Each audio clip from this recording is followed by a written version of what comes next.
Dear students of DAE,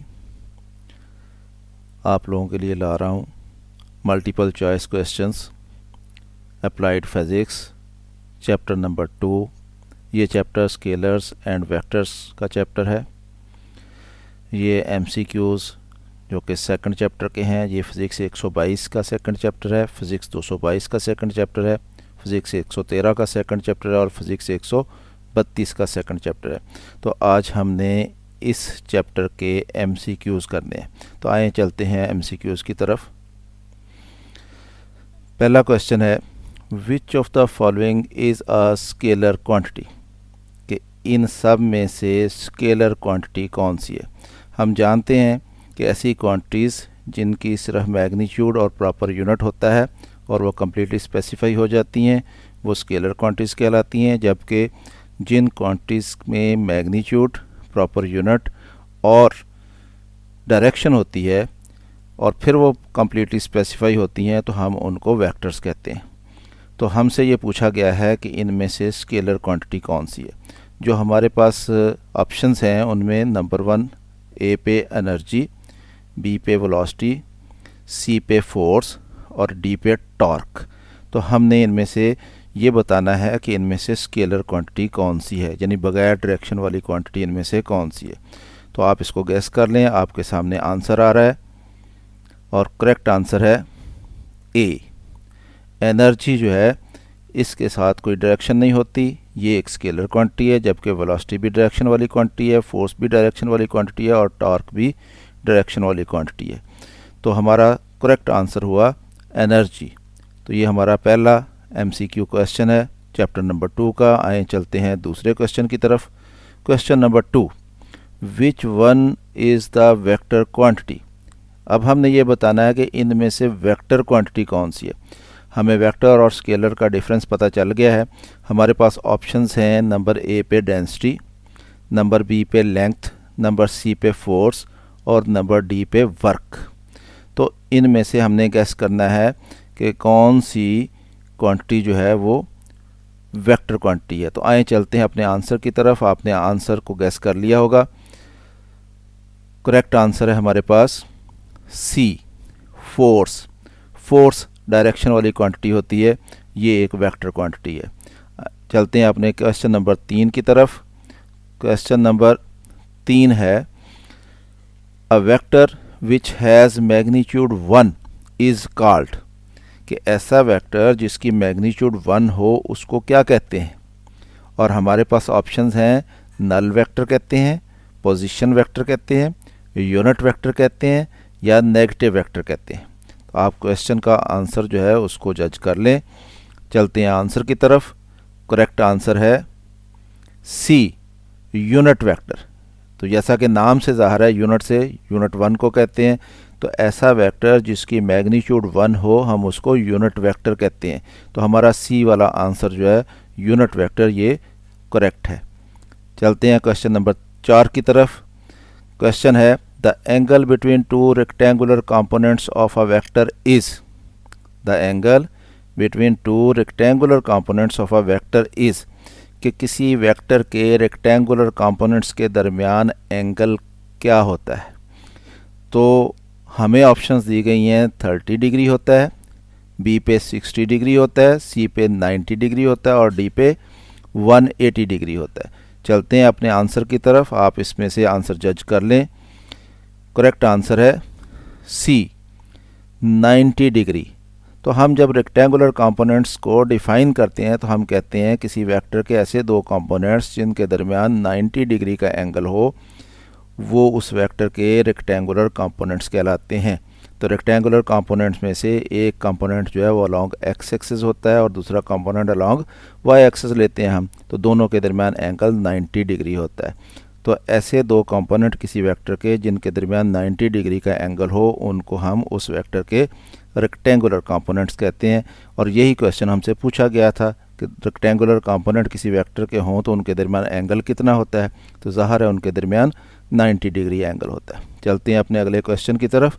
question number 5, a force of 6 Newton is acting along x axis, कि 6 Newton की एक force है x axis के along act कर रही है। इट्स वाई कंपोनेंट इज़, तो इसका वाई कंपोनेंट क्या होगा। तो हमें यह मालूम है कोई फोर्स हमारे पास एफ हो और वो एंगल थीटा बना रही हो एक्स एक्सिस के साथ, तो उसका जो एक्स कंपोनेंट होता है वो एफ कॉस थीटा होता है और जो उसका वाई कंपोनेंट होता है वो एफ साइन थीटा होता है।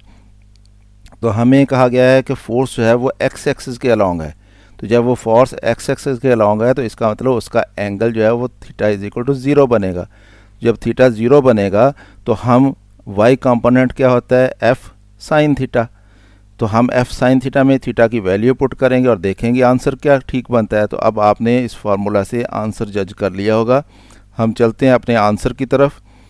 तो करेक्ट आंसर है बी, यानी ज़ीरो होगा, क्योंकि सारी की सारी फोर्स जो है वो अलॉन्ग एक्स एक्सिस है और वाई एक्सिस के अलॉन्ग उसका कोई कंपोनेंट नहीं बनेगा, तो इसलिए वाई कंपोनेंट जो है वो ज़ीरो बनेगा। चलते हैं अपने अगले क्वेश्चन की तरफ। क्वेश्चन नंबर 6 है कॉस 60 डिग्री, इसकी हमने वैल्यू बतानी है। Has the value, cos 60 degree has the value, value उसकी क्या होती है कॉस 60 डिग्री की। तो हमें आंसर में दिया गया है कि कॉस 60 डिग्री 1 होता है, कॉस 60 डिग्री 0.866 होता है, कॉस 60 डिग्री 0.5 होता है, कॉस 60 डिग्री 0.707 होता है। तो आपने इसका आंसर गेस कर दिया होगा। हम चलते हैं अपने आंसर की तरफ। तो आंसर है इसका सी 0.5, करेक्ट आंसर है। कॉस 60 डिग्री जो है वो 0.5 के बराबर होता है। हमें मालूम है कॉस 01 होता है और कॉस 30 डिग्री 0.866 होता है, कॉस 45 डिग्री 0.707 होता है और कॉस 60 डिग्री जो है वो 0.5 होता है। तो हमारा करेक्ट आंसर है 0.5। चलते हैं अपने अगले क्वेश्चन की तरफ। If a vector A makes an angle theta with x axis, it's x component is given by, कि अगर एक वेक्टर ए हो और वो एक्स एक्सिस के साथ एंगल थीटा बना रहा हो तो उसका एक्स कंपोनेंट कितना होगा, ये हमें पूछा गया है। और आंसर में हमें क्या कहा गया है, नंबर ए पे ए साइन थीटा होगा, बी पे ए टेन थीटा होगा, सी पे ए कॉस थीटा होगा और डी पे ए कॉट थीटा होगा। तो आपने आंसर गेस कर लिया होगा।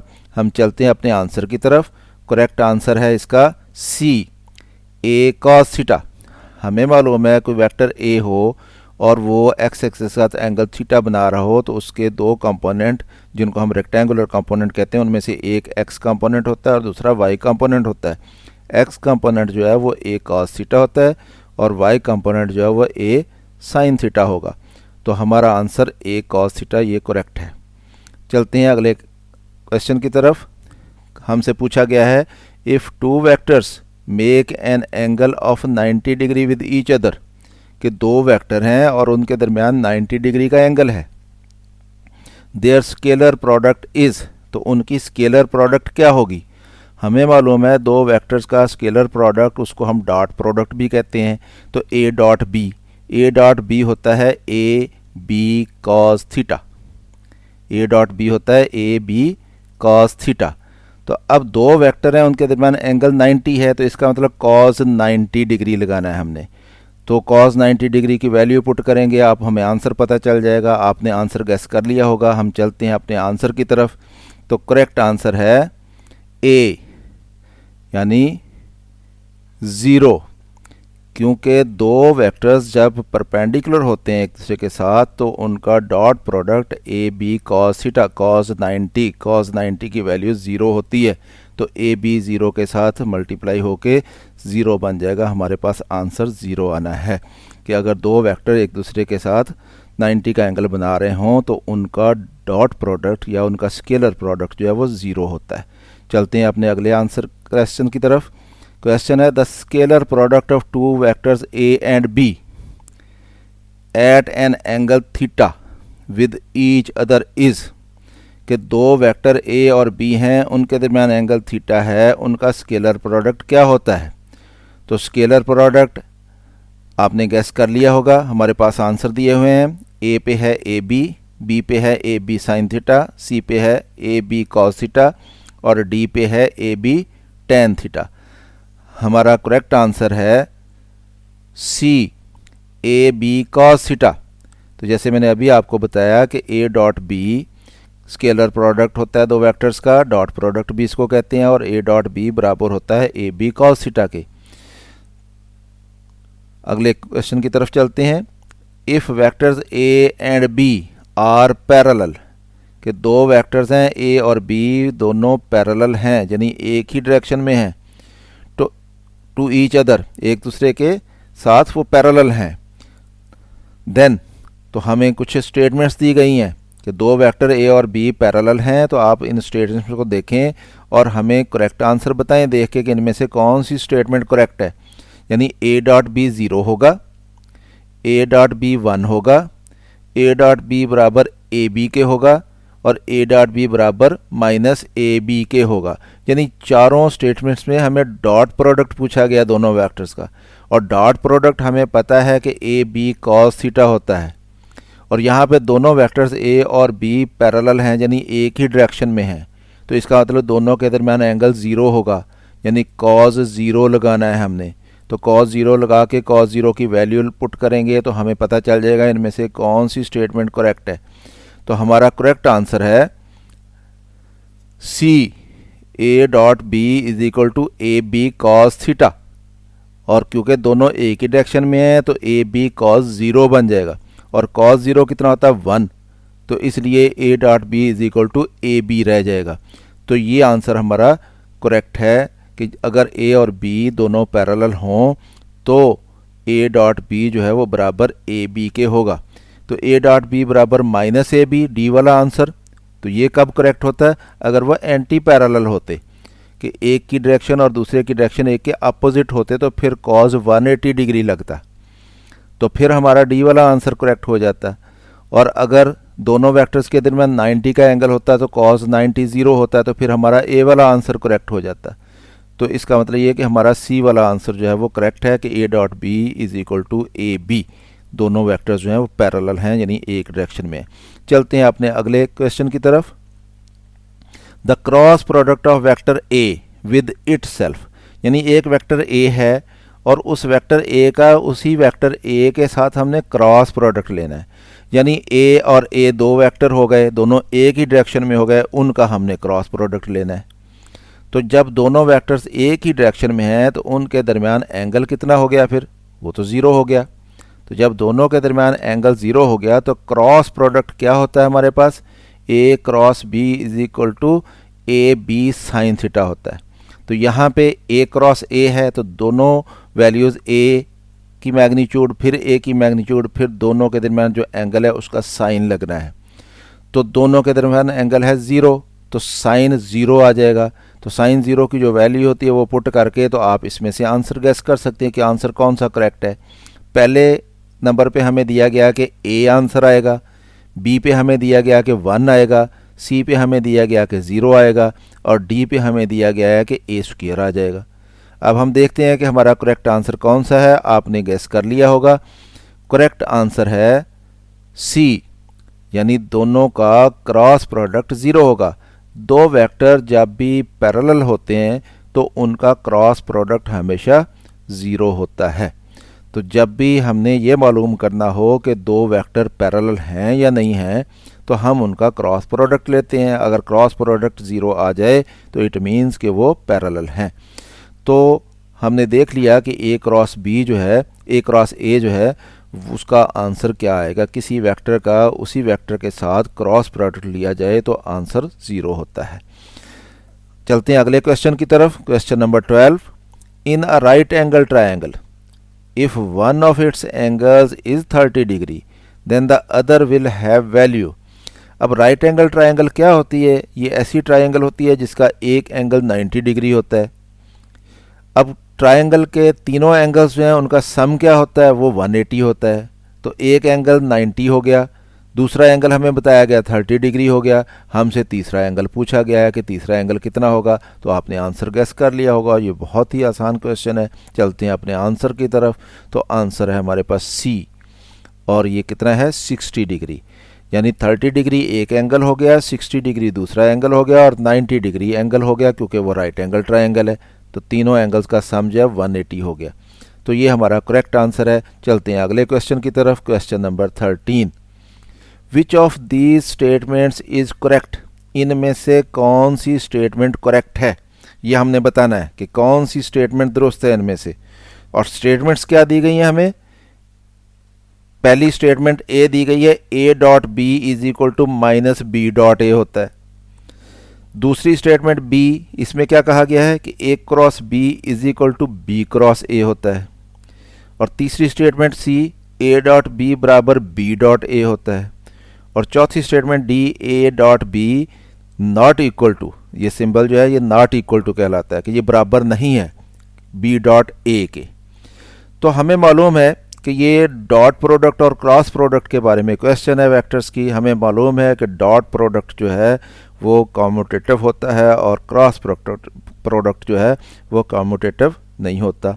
तो इस हिसाब से आप जज करें कि कौन सी स्टेटमेंट इनमें से करेक्ट होगी। आपने इसको जज कर लिया होगा। हम चलते हैं अपने आंसर की तरफ।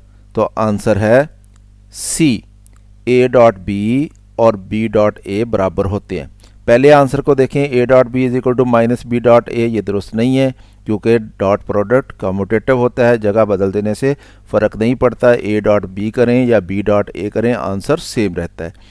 ए क्रॉस बी और बी क्रॉस ए बराबर हो नहीं सकते क्योंकि क्रॉस प्रोडक्ट जो है वो कम्यूटेटिव नहीं होता, जगह बदल देने से वेक्टर की जो आंसर होता है उसकी डायरेक्शन जो है वो अपोजिट हो जाती है। तो इसलिए A cross B cross A के बराबर नहीं होता। A dot B dot A के बराबर होता है। सी वाला आंसर ये हमारा करेक्ट है। A dot B not equal to B dot A, ये गलत है क्योंकि डॉट प्रोडक्ट जो है वो कम्यूटेटिव होता है। ए डॉट बी और बी डॉट ए बराबर ही रहते हैं। तो ये हमारा क्वेश्चन नंबर 13 था। चलते हैं अगले क्वेश्चन की तरफ। Time is an example of, कि टाइम मिसाल है किस चीज़ की। आगे हमें 4 ऑप्शंस दी गई हैं कि ये वेक्टर है, नंबर बी ये स्केलर है, नंबर सी ये नेगेटिव ऑफ अ वेक्टर है और नंबर डी ये नल वेक्टर है। तो अब ये एक क्वांटिटी है, टाइम एक क्वांटिटी है। हम इसमें ये कह सकते हैं कि ये वेक्टर है या स्केलर है। नेगेटिव ऑफ अ वेक्टर या नल वेक्टर के साथ तो इसका कोई ताल्लुक ही नहीं है। नेगेटिव ऑफ अ वेक्टर क्या होता है कि किसी वेक्टर को उसी मैग्नीट्यूड के मुताबिक वेक्टर ले लिया जाए और उसकी डायरेक्शन अपोजिट कर दी जाए तो वो उसका नेगेटिव वेक्टर बन जाता है। और नल वेक्टर क्या होता है, ये ऐसा वेक्टर होता है जिसकी मैग्नीट्यूड 0 होती है। तो अब 2 ऑप्शंस हमारे पास बाकी बचती हैं कि ये वेक्टर है या स्केलर है। तो टाइम के बारे में आपको मालूम है क्या है, आपने गेस कर लिया होगा। हम चलते हैं अपने आंसर की तरफ और आंसर है हमारे पास बी, यानी ये एक स्केलर क्वांटिटी है। तो इस तरह से हमने अपने ये चैप्टर नंबर 2 जो है इसके MCQs कर लिए। आपने इनको समझ भी लिया कि आंसर जो है उनकी वजह क्या है, उनकी रीज़न भी आपने जान ली। अब आपने जब इस वीडियो को देख लिया है तो आप इसको 2 दफ़ा देखें तो इंशाअल्लाह ये सारे क्वेश्चन जो हैं वो आपको याद हो जाएंगे। तो इस तरह से दूसरे क्वेश्चन के MCQs जो हैं वो भी आपको याद हो जाएंगे। आप इस वीडियो के बारे में अगर आपको पसंद आई है तो ख़ुद भी देखें, ख़ुद भी तैयारी करें अपने एग्ज़ाम की और अपने साथियों को भी बताएं। अपने अज़ीज़ रिश्तेदारों में से जो बच्चा DAE का स्टूडेंट है, कोई वाक़फ़ आपका DAE का स्टूडेंट है तो उसको भी बताएं ताकि सारे बच्चे जो हैं वो इससे फ़ायदा उठा सकें। ओके बेटा, थैंक यू वेरी मच। खुश रहें, शाद रहें, आबाद रहें। अल्लाह हाफिज़।